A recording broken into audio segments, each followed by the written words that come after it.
NBC News White House correspondent Yamiche Alcindor joins me now, along with NBC News business and data correspondent Cheung. Glad to have both of you here. Yamiche, let me begin with you. Lisa Cook says she has no intention of leaving the Fed. What comes next in what looks like a standoff?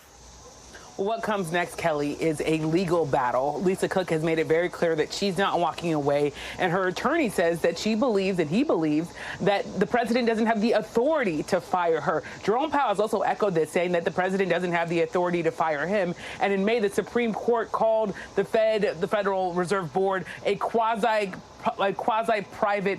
entity. So there were a lot of legal experts who took that decision and that ruling coming from the Supreme Court and made it to believe that the president doesn't have the authority to fire the chairman or to fire governors who serve on the board. That being said, of course, President Trump is leaning into this, saying that he thinks he does have the authority to do this because of cause. We should remind folks that Lisa Cook, who is the first black woman to serve on the board, that she has not been charged with any crime, but that there are allegations of mortgage fraud that the Department of Justice says it's looking into.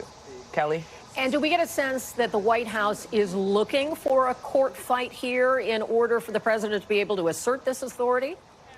It's a good question. I mean, we know that the president is definitely looking for a cause to try to remove her, because this is, of course, part of, as you just laid out, a long battle between the president and the country's central bank that, of course, sets monetary policy, including interest rates that the president wants to be cut. So the president really wants her to be removed, but the White House isn't shying away from this fight. And in the middle of this fight, you might even see Republicans try to confirm someone to replace her. It'll be very interesting to see whether or not she can sit on the board, whether or not she can even be allowed in the building as this legal fight goes on, Kelly.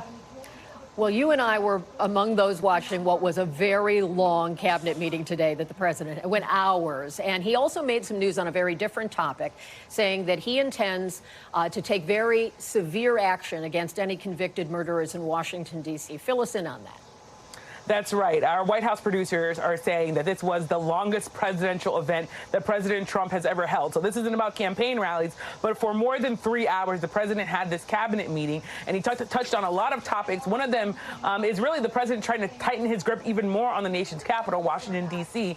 He's suggesting now that he's going to institute capital punishment in Washington, D.C. Take a listen to what the president said. Anybody murders something in the Capitol, capital punishment, capital punishment. If somebody kills somebody in the Capitol, Washington, D.C., we're going to be seeking the death penalty. And that's a very strong preventative. We have no choice. So in D.C. and Washington, states are going to have to make their own decision. But if somebody kills somebody, like you could have been killed, very lucky you didn't get killed, it's the death penalty. So, of course, this is a big policy change that the president is hoping to institute, Kelly. Yamiche, thank you for that. Let me turn now to Brian. The Fed put out a very long and carefully worded statement. We read a part of it at the top of the program, and it's about the president's attempt to fire Cook. Is this the Fed's way of saying that they answer to Congress and not the president? What was your take? Yeah, well, I mean, the Fed normally is used to crafting its words very carefully when they're in their interest rate decisions, but this is the very uncomfortable position that the central bank finds itself in wanting to be very deliberate about the way that it's going to approach this incoming legal fight as well. Another part of that same statement that they released just today, just this afternoon, is that, quote, Lisa Cook has indicated through her personal attorney that she will promptly challenge this action in court and seek a judicial decision that would confirm her ability to continue to fulfill her responsibilities as a Senate-confirmed member of the Board of Governors, and then saying, as always, the Federal Reserve will abide by any court decision. So Congress or the president, what the Federal Reserve is saying in that statement is that it's really up to the courts. If there's an injunction, for example, where they decide they will allow Lisa Cook to continue to serve in this function while a higher court reviews the merits of this case, that would be something that the Federal Reserve would abide by as laid out in this statement. But again, this is now a legal battle, and the politics, certainly can't be ignored. But this is in the hands of the court with this, with the legal filing earlier on today. And Brian, the broader context is we know the president has been in a long-standing feud with the Fed over interest rate policy. And what impact could this have if Cook is removed in how the president might be able to influence their policy-making abilities? Well, I mean, Yamiche was saying just now that the White House has been very clear on their intentions. They're not backing down from a fight. They're the ones that essentially instigated this fight. But the president, interestingly, for a moment in that long cabinet meeting today, said, quote, "We will have a majority shortly on the Fed," referring to the number of governors, including the chair, that would have been appointed by him either in this term or in a previous term over the previous Biden era appointees. There are 7 seats. If he's able to flip the Cook seat, in addition to get his other nominee, Stephen Meehan, on the board, that would constitute a majority. When the president says something like that, that's essentially saying the quiet part out loud, which is that this fight against Lisa Cook is really for the greater purpose, in his view, of getting interest rates lower, which he has been very vocal about. He's been saying Jerome Powell is too slow on lowering interest rates, and he not only wants an interest rate cut in the next meeting, which is just a few weeks from now, he wants the Fed to more aggressively lower interest rates by something closer to 3 full percentage points, which no economist I've talked to said would be appropriate in this type of economy. But if the president gets his way with the personnel on the board, there's marginal movement towards him getting what he wants. And talking about having a majority of his appointees was certainly a big tell, as you point out. What are the potential market consequences of the Fed losing what is actual independence or perceived independence? Yeah, well, the markets didn't move too much. This announcement from the president of firing Lisa Cook happened overnight.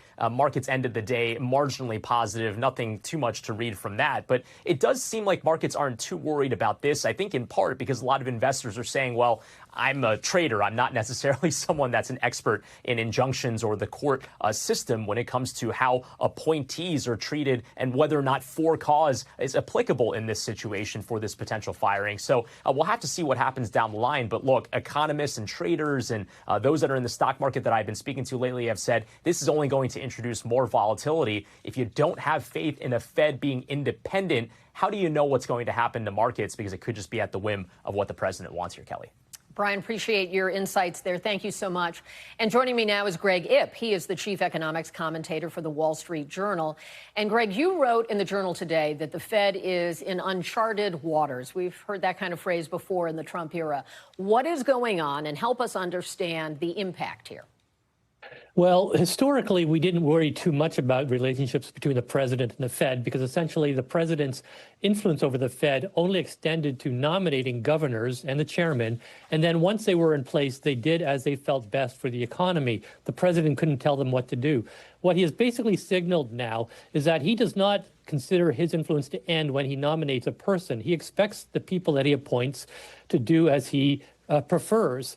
What's interesting in the case of Cook, of course, is that she has generally voted with Chair Powell, and Powell himself had said Friday that the Fed was likely to cut interest rates in September, because even though they're still a bit worried about the effect of tariffs on inflation, they think the labor market is a bigger issue, and that would be the reason to cut rates. So in some sense, removing Cook isn't so much about getting rates down now. It's about ensuring that Trump gets people that are loyal to him on the board for the remainder of his presidential term.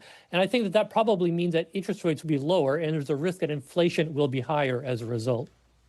And we've seen this month alone that the president fired the BLS, the Bureau of Labor Statistics commissioner, and is now attempting to fire a Federal Reserve governor. So these are moves that show how he is expansive in his push of authority. And some of this could potentially cause long-term damage to the U.S. economy. Is that your view, or should Americans continue to have faith that the economy can weather this? Well, the U.S. economy is pretty phenomenally dynamic and productive, and so it can actually withstand a lot of mistakes made by various policymakers. We've seen that over time. We saw it in the global financial crisis. We saw it during COVID. But I think that there's something about things like an independent, nonpartisan Bureau of Labor Statistics, an independent, nonpartisan Federal Reserve that we've all come to take for granted. And we haven't given much thought to what life would be like without them, just as we don't think much about what life would be like if the plumbing in our house didn't work. When the markets look at what the Fed does, they assume the Fed is looking at the same data as them, and it's making a call on interest rates based on its best read for what's good for unemployment and inflation. Now they have to understand that, in fact, a major consideration for the people on the Fed will be, what does Trump think? Because Trump will be ready to remove anybody that he doesn't think is in line with him. We've seen the officials that he has in mind for the Federal Reserve talking about how interest rates should be lower. in spite of the fact that inflation still runs above the Federal Reserve's 2% inflation target. And so I think going forward, those are the kinds of risks that investors and the public have to sort of deal with. One possibility, again, where inflation goes in the next 6 to 12 months is kind of already baked in stone. It will relate to the economy, a little bit to tariffs, not to what the Fed does. But over the longer term, if the Fed is not inclined or is not motivated to act forcefully when it sees a risk of inflation, then it probably means long-term interest rates and mortgage rates will be higher than they otherwise would be. And finally, just a broader question about the reputation of the Fed. No charges have been filed here. These are just allegations. We've got to see where it plays out. But do you see this as being a risk to the credibility of not only Cook, but maybe the Fed more broadly?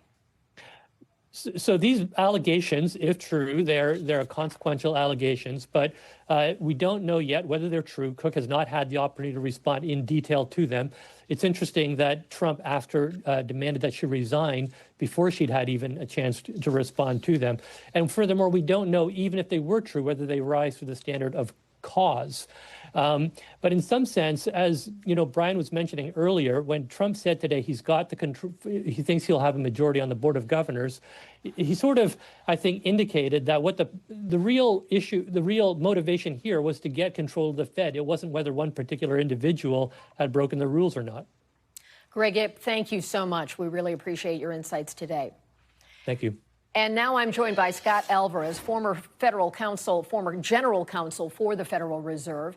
And I'm glad you could be with us. You have a lot of knowledge about this. And let's point out again that Lisa Cook has not been indicted or charged. This is the president using allegations made by a member of his administration as a justification for firing her, and that he goes into an explanation in the letter to her about it being for due cause, and that is the basis for his effort to terminate her. What is your sense of the seriousness of this allegation and how it came into the decision-making process? So I agree with Greg and with Brian, both saying earlier that this is part of the president's plan to try to take control of the Federal Reserve and get the interest rate policy that he wants. So in that respect, I don't think it's really about Lisa Cook. That said, what Lisa Cook is facing is allegations that she has not had the opportunity to respond to, that she's committed fraud. And on that basis, the president is trying to say there is cause to remove her. But there's some real legal issues here. We don't know what the facts are and whether there was any fraud involved at all. All we know is that her name, that she put primary residence on 2 different mortgages. A lot of people do that. A lot of people buy second homes. Circumstances change and applications tend to be static. Once they're filed, they're filed. So it depends on what she told the banks and what the banks understood the purposes of the mortgage were for. We don't know anything about any of that. So she's had no opportunity to present her side of the case. We also don't know, for cause is not really explained by the courts yet. So certainly not in the Federal Reserve context. So we don't know whether the seriousness of this charge, if proven, is enough to demonstrate cause. Cause could be left to just what is malfeasance in the job or dereliction in duty in the job.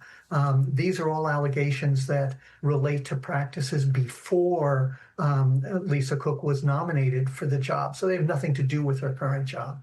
So there's a lot of uncertainty here from a legal perspective on where this would go and whether it will be effective in getting Lisa removed from the board. So much we don't know, and yet her name is being thrust into the spotlight, and I'm sure that is, she probably looks forward to having a chance to respond to these charges. It comes from a criminal referral, as you were indicating it, dealing with 2 mortgage documents that each list a primary residence, and we don't know if they were consecutive or at the same time. So many questions.